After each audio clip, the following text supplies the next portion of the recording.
This morning's talk is called Two Threats to the Christian Worldview, New Atheism and Religious Pluralism. And it's part of a series, so we'll be here together again tomorrow as well, called Ideas Matter, Advocating a Christian Worldview.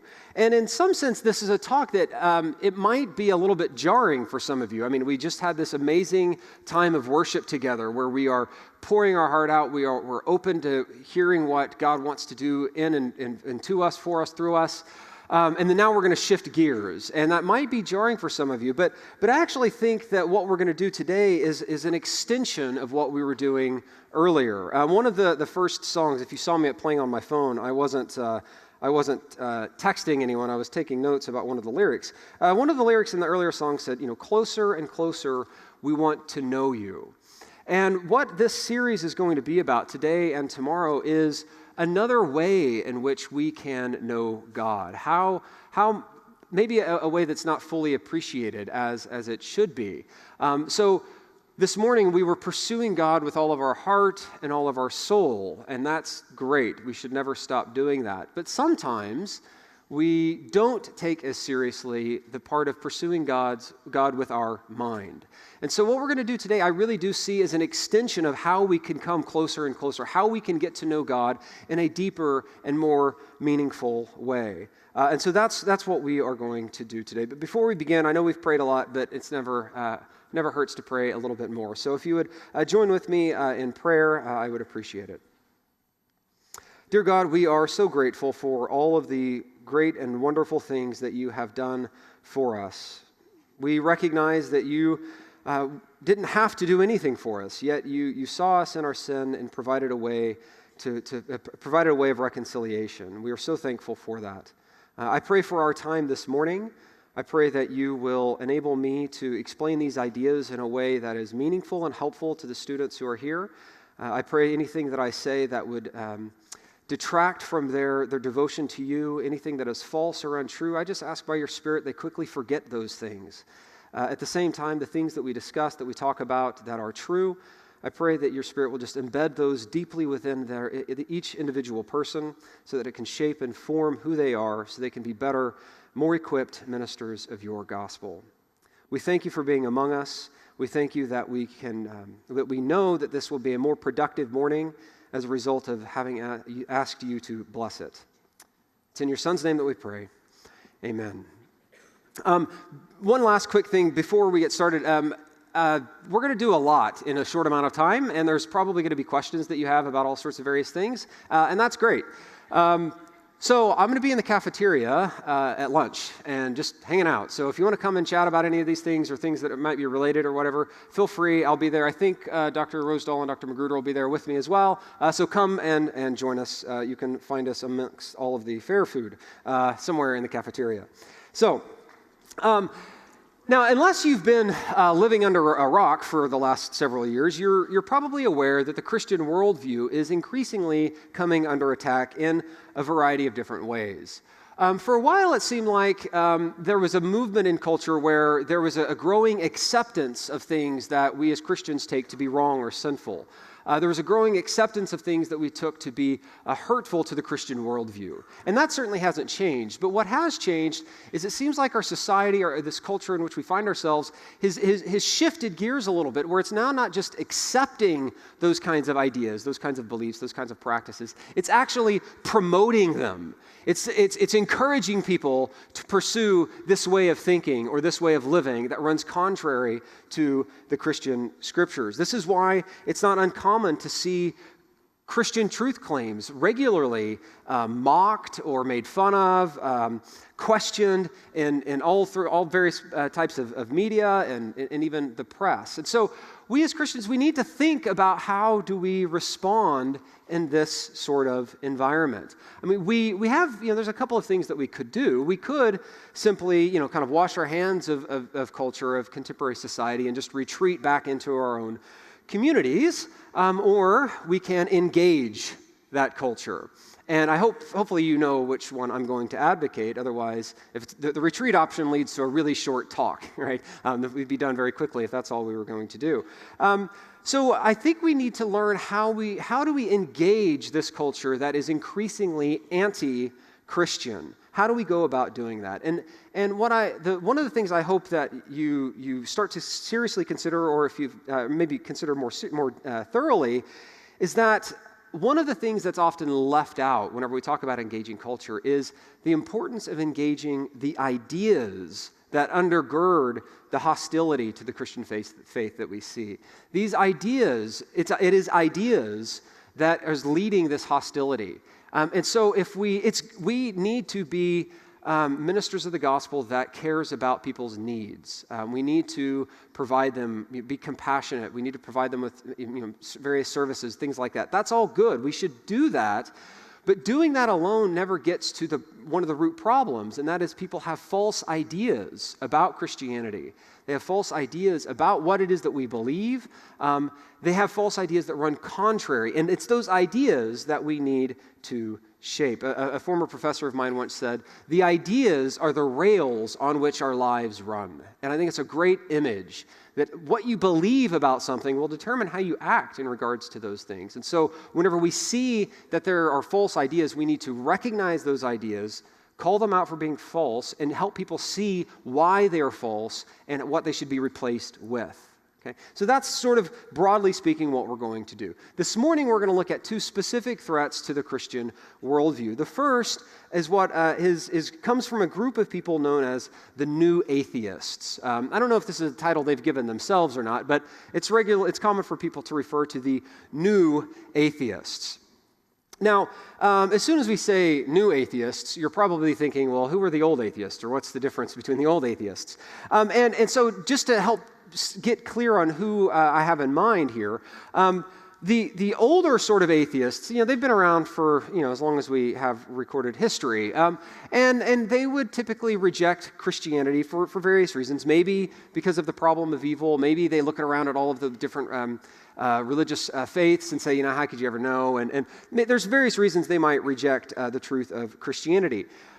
What was also true about most of these old atheists is they didn't really care about what you and I thought or believed. They thought we were irrational. I mean, don't get me wrong. They thought we were wrong and maybe even irrational for believing that there is a God, but it didn't really bother them all that much.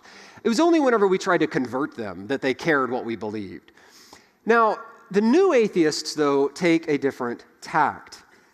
The new atheists are much more evangelistic and strident in their non-belief.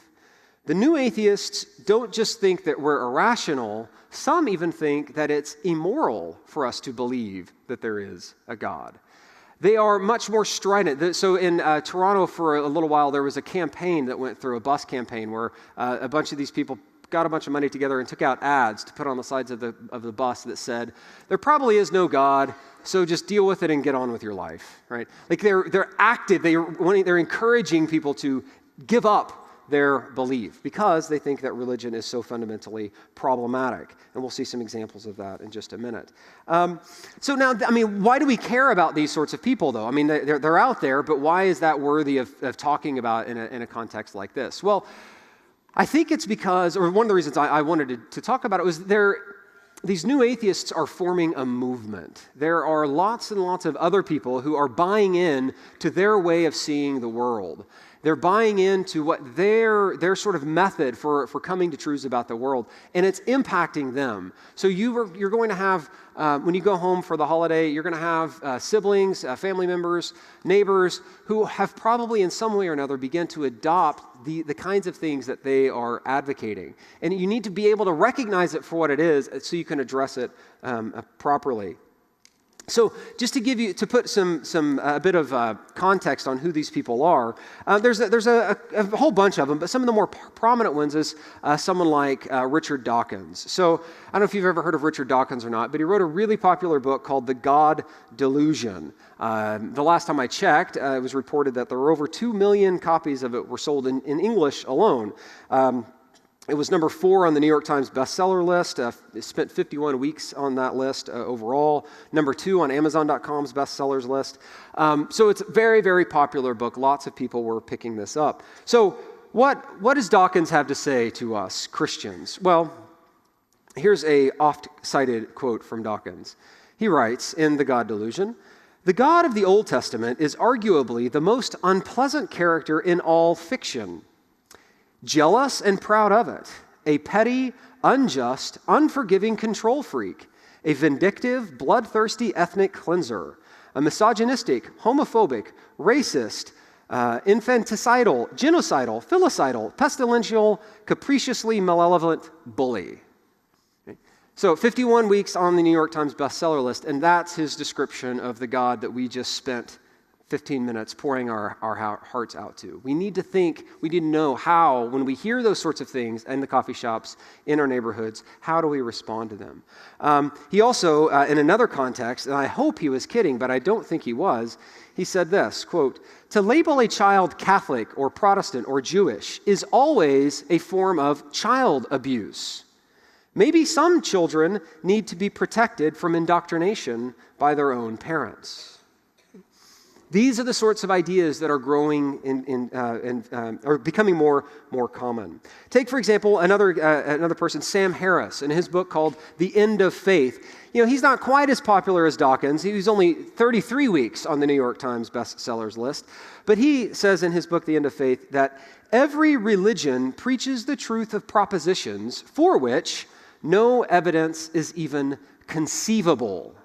So whenever we say something like, Jesus is divine, that's a proposition. Jesus is divine. It's a proposition I hope we all think is true. For Harris, though, that's a proposition, saying Jesus is divine. That's something that you could not give any kind of evidence for the truth of that claim. No evidence, according to him, is even conceivable. Just one more example. Christopher Hitchens, in his book, God is Not Great, How Religion Poisons Everything, you can imagine how that's going to go. That was number one on Amazon's list, and it was also hit number one on the New York Times list in its very first week. He says, the Bible indeed does contain a warrant for trafficking in humans, for ethnic cleansing, for slavery, for bride price, and for indiscriminate massacre. But we are not bound by any of it because it was put together by crude, uncultured human mammals. Okay. So quickly, we won't do this today, but these sorts of quotes gives you a really good reason to pay attention in your hermeneutics courses, because most of those claims just come from bad exegesis. All right, so getting the hankies out over there. But there's other things going on, and that's what we'll focus on. You can talk with the professors in hermeneutics for that, but it is an important aspect of it. Okay, so what do we think about these new atheists? How do we go about responding to them? Well, we have to get clear on the sorts of things they believe, and so it's always difficult whenever you try to describe an entire group very quickly, but I think what I'm going to say that these sorts of people believe is true of people who call themselves or be considered new atheists. There may be some exceptions, but I can't think of any. First is a commitment to some kind of physicalism or naturalism, we could call it. This is the view that there are no gods, or there's no God or gods, however you want to consider it. There's no soul, there are no minds. We as human persons, we are just physical things. There's no immaterial aspect to us. There's nothing non-material. So in kind of an easy way to understand naturalism is by what it denies. It's the denial of supernaturalism, right? It's just the natural world. These kinds of things is all that exists. Bits and matter, that's the sort of thing. That's all that exists. Now, that commitment to naturalism is true of both old and new atheists. That's not unique, though it's common, and it's something to keep in mind. What's different about these new atheists is they kind of build onto that something else. And it's what we could call a commitment to scientism. Scientism.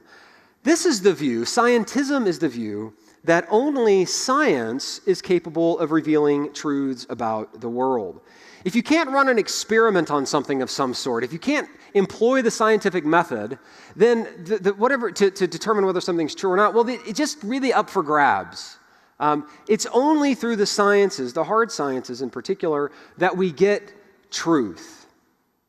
This is why, for Harris, religion is intrinsically dangerous, because it makes all of these claims that you can't test scientifically, right? This is why, for Harris, no evidence is even conceivable. Take the claim Jesus is divine. What sort of test would you run? How would you employ the scientific method to figure out if that claim is true? Well, you couldn't. And so for Harris, then, there is no evidence that could count for it. This is why in a recent book, he has attempted to derive a system of ethics. We talked about this today in Dr. Rosedal's class this morning. He tries to get a system of ethics simply from looking at the sciences. And if you want to laugh a bit, look at some of the reviews of his books by even non-Christian philosophers, and everybody is pretty much agreed that that project is a failure. But, he tried. That's okay. So we have this commitment to naturalism and a commitment to scientism. And I do want to be very clear about one thing. Almost no serious philosophical atheists will be committed to the scientism. So I don't want to caricature other people's views. But the people that you're probably going to run into in the coffee shops aren't reading serious philosophical atheists. They're reading these new atheist guys. And the new atheists, it turns out, tend to be really bad at philosophy. And so that's okay. That's good for us, because then we have a way of responding to their bad arguments. But don't think that all atheism amounts to naturalism and scientism. I just want to be very clear about that. Okay, so we have this commitment to scientism. Science itself is the sole arbiter of truth.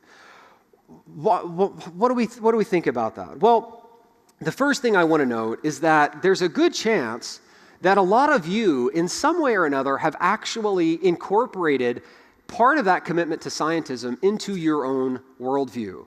That you actually probably, in some way or another, have bought into that. Not on purpose, and certainly not as it relates to your Christianity, but you have bought into it in other ways. For example, for example, how many of you have ever been up late watching TV and you see the infomercial come on, and right before you can flip the channel, the guy comes out and he's always wearing like a white lab coat so he can sell pots and pans, or like a new knife, or a window repair kit for your car or something, or some face cream, right? Why is the guy in a lab coat? Was he like rushing and working in his lab and said, "Oh, I got to film the commercial. I don't have time to change"? No, that's not why he's in the lab coat. Why is he in the lab coat? Well, because the lab coat gives a sense of, oh, look, the scientist has spoken. This window repair tool must really work. Right? The scientist has spoken. This is the best face cream you could ever imagine.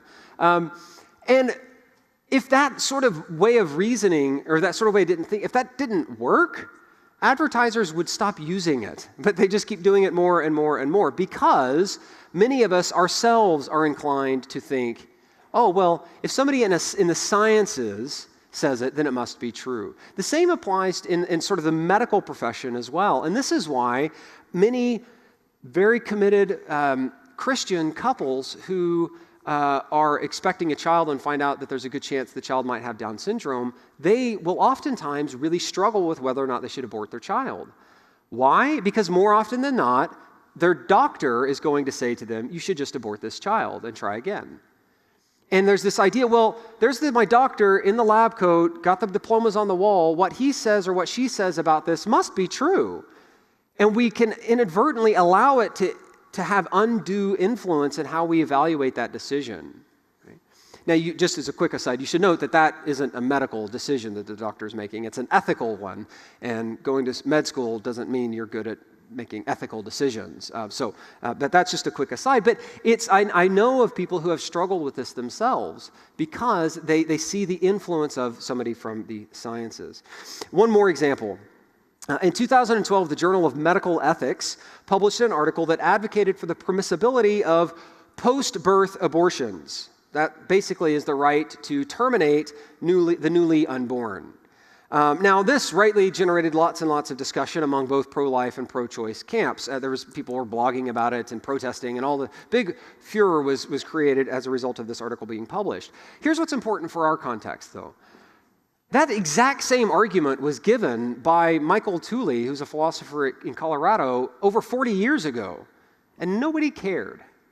Why? Well, because nobody really cares what philosophers have to say. That might be part of it. But because though Tooley is, Dr. Tooley, he's not the right kind of doctor. He's not the scientist or the medical doctor, and so it was easy to dismiss the crazy philosopher. The same argument comes out in the Journal of Medical Ethics, and now all of a sudden, we all care. Now, Christians even care. Whereas before, philosophers have known about this argument. They publish on it, they write on it, they talk on it all the time, but nobody ever cares. It shows up in medical ethics. Now we do care. I think it's because even we Christians can buy into this idea that science has a privileged role in coming to understand truths about the world in which we live in. So we overemphasize science. Okay. And so how do we respond to this? How do we respond to this commitment to scientism? Well, you might be tempted to say, well, look, science is wrong sometimes, a lot of times science is wrong. And so maybe we should devalue the role of science. We shouldn't really care about it. We should distance ourselves from science because of these sorts of things. And, science can be wrong. There was an article in The Atlantic recently that said there was a certain journal had surveyed over 2,000 retractions in scientific journals, and over 67% of them were due to some sort of misconduct, right? So maybe there's something to that scientists can be led by their preconceived biases going into something. But I don't think distancing ourselves from the sciences is the way to go. I think instead we need to look at what's undergirding that commitment to science. We need to get to the root cause. Just ignoring it isn't going to really help anything. Our friends and family who still believe it, that's not going to help them any. We need to figure out what really this commitment to scientism amounts to.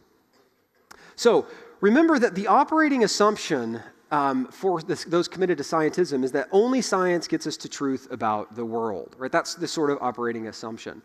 Well, what you want to do is immediately ask something about that assumption.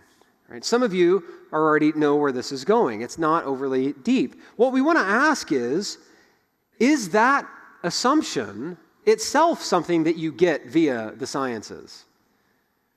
Is the claim that we only get truth via the sciences something that you generate via a lab? Well, no, it's not. That claim is not a scientific claim, yet it's taken to be true. What that tells us is that maybe there are other ways in which you can come to truths about the world. Surely you can come to truth about the world through the sciences, but there are other ways as well. Maybe there are ways like philosophical ways of coming to truths about the world. The problem with scientism is that it doesn't meet its own standard. The claim itself is not a scientific claim. It's something else. So once we recognize that, and you help the people you're talking with recognize that should open their minds to the possibility that there are other ways we can come to truths about the world in which we live.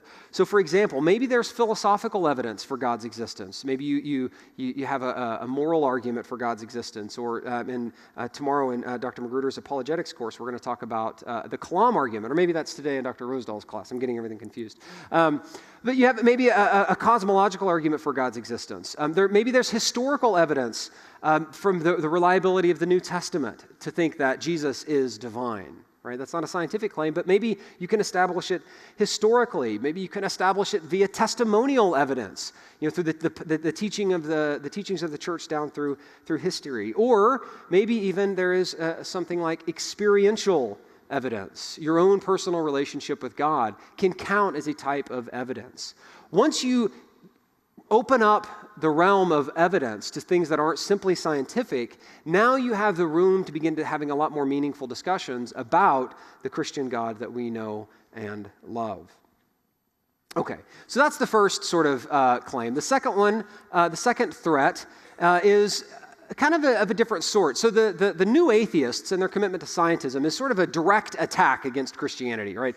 It's immoral to train up your children to be Christians. We should. It's a direct affront to the truth of Christianity.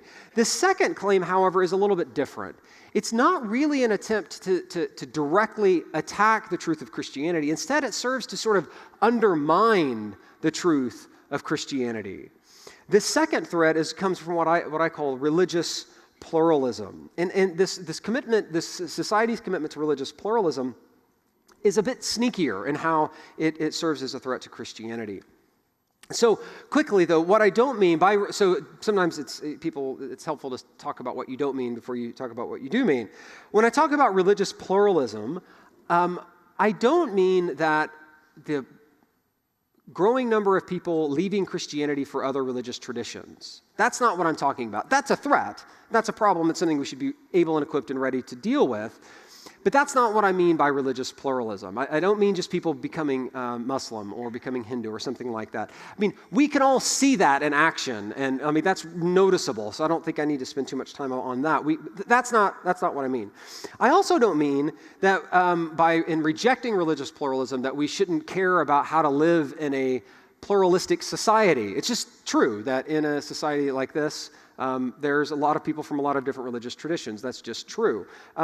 We do need to learn how to live in that society, but what's important is we need to learn how to live in that society in such a way that is consistent with the tenets of the Christian worldview. So what do I mean by religious pluralism? Well, this is the view that there is no single religious tradition that provides a means of salvation. There is a plurality of ways that one might be saved. Now, for most of you, I'm hoping at least, you recognize this is not what has been traditionally believed by Christians. We could cite numerous texts, but John 8:24, I told you that you would die in your sins, for unless you believe that I am He, you will die in your sins, right? Unless you believe I am He, you will die. It seems like Jesus is saying, believing in me is important, right? So maybe there's not other ways.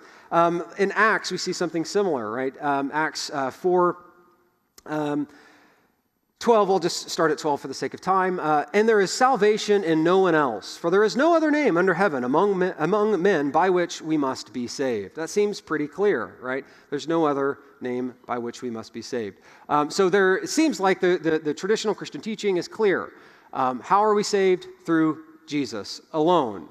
Religious pluralism says, no, there are multiple ways to salvation. Where does that come from? Where does that idea come from? You probably have seen this sort of maybe an implicit commitment to religious pluralism in your own lives. How many of you have heard of someone say something like this to you? I'm glad that being a Christian works for you. It just didn't work for me. I tried it didn't work for me. Has anybody ever heard somebody say, I'm glad that works for you, but kind of get off my case, it didn't work for me, that kind of a thing? Well, the implication seems to be something like this. The truth of Christianity depends upon whether or not it works for some person, right? Maybe you've heard something like this. Look, don't harp on me about becoming a Christian. All that really matters is that your religion leads you to be a better person who tries to help others. How many of you have heard something like that? All that really matters for religion is whether or not it's helping you help others, right? So the implication here is that the truth of a religion amounts to whether or not it helps you help others. Well, unfortunately, this sort of commitment to religious pluralism can even be found within the Christian community. So this is something that Brian McLaren has advocated in his book, A New Kind of Christianity.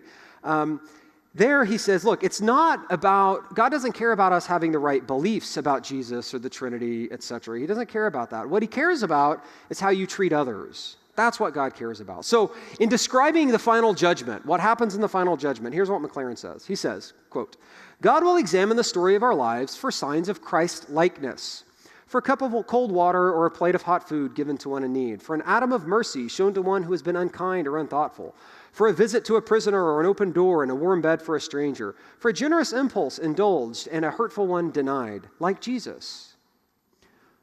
Well, will God look for those kinds of things? Well, probably, but notice what's missing in this account of the final judgment.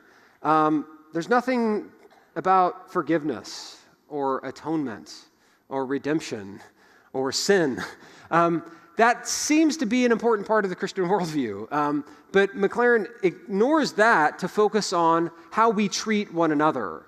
And what I think is happening here is he's bought into this notion that the truth of a religion simply matters, is dependent upon whether or not it helps you help others, that's all that matters. I don't know if any of you have ever seen this. Sometimes you see it in various religious studies departments. It's usually secular universities. But there's a big poster. It's got like a wheel, and it has like the golden rule as it appears in all of these various traditions, right? So, there's the golden rules. It appears for Christians, for Hindus, for Muslims, and it goes all the way across. And the implication of this sort of this poster is, look, all the religions are basically saying the same thing, so let's stop fighting and get on with each other, right? We're all basically saying, be nice to each other. They're all committed to the same sort of thing. That commitment to religious pluralism, in my view, is what is serving to undermine the uniqueness of Christianity. And it's robbing us of the ability to advocate what makes Christianity true. What makes it, why we are Christians, why God cares for a relationship with us. This commitment to religious pluralism is undermining it. So see, it's not a direct attack because they don't say your religion is wrong. They say your religion is no more true than mine. So let's just be happy with each other. Let's just hold hands and everything will be okay. Oh, well, where do we go from here? How do we respond to that? Well, what needs to be more clearly articulated, and this is especially true for, I think, people in a setting like this, is that, yes, it's true that God does care deeply about how we treat one another. But what needs to be more clearly articulated is that that's not all he cares about. Even if it's true that other religious systems are primarily concerned with how we treat one another, that's not what Christianity is primarily concerned about. These advocates of religious pluralism have mistakenly bought into the idea that Christianity is an ethical system, that Christianity is primarily concerned about teaching how to live. And that's not what Christianity is primarily concerned with. Christianity is primarily a salvific system. Christianity is about how one is saved. Now, as a result of being saved, as a result of recognizing your sin and going to God, asking forgiveness, doing your best to live as Christ did, when you do that, you will begin to live differently. You will begin to treat people kindly. You will begin to live this ethical life, but it comes as a result from your salvation. It's not the same as your salvation. So if salvation is about right relationship with God, well, now it's not arrogant to say the Muslim and the Hindu are not saved according to their traditions because their traditions don't provide the way to have that right relationship with God. This is something that whenever is easily overlooked, whenever you're doing your outreach programs, when you're going on the mission field, whenever you're going down to Deep Ellum, I'm assuming you guys still do that. Go, provide for people, help them, but you can't forget that won't ever amount to their being saved, right? Do it, it's important, but it's not just that. Having a relationship with God will lead you to treat others differently than you would have had you not had that relationship with God, right? It's that go the extra mile idea. But behaving that way doesn't equate to salvation. Instead, it follows from it. I'll stop there. There's more that could be said about both New Atheism and religious pluralism, but I welcome you to come and chat with me in the cafeteria. So I'll turn it over to you. So thank you so much for your time. Tomorrow we'll pick up on some related ideas. Yeah.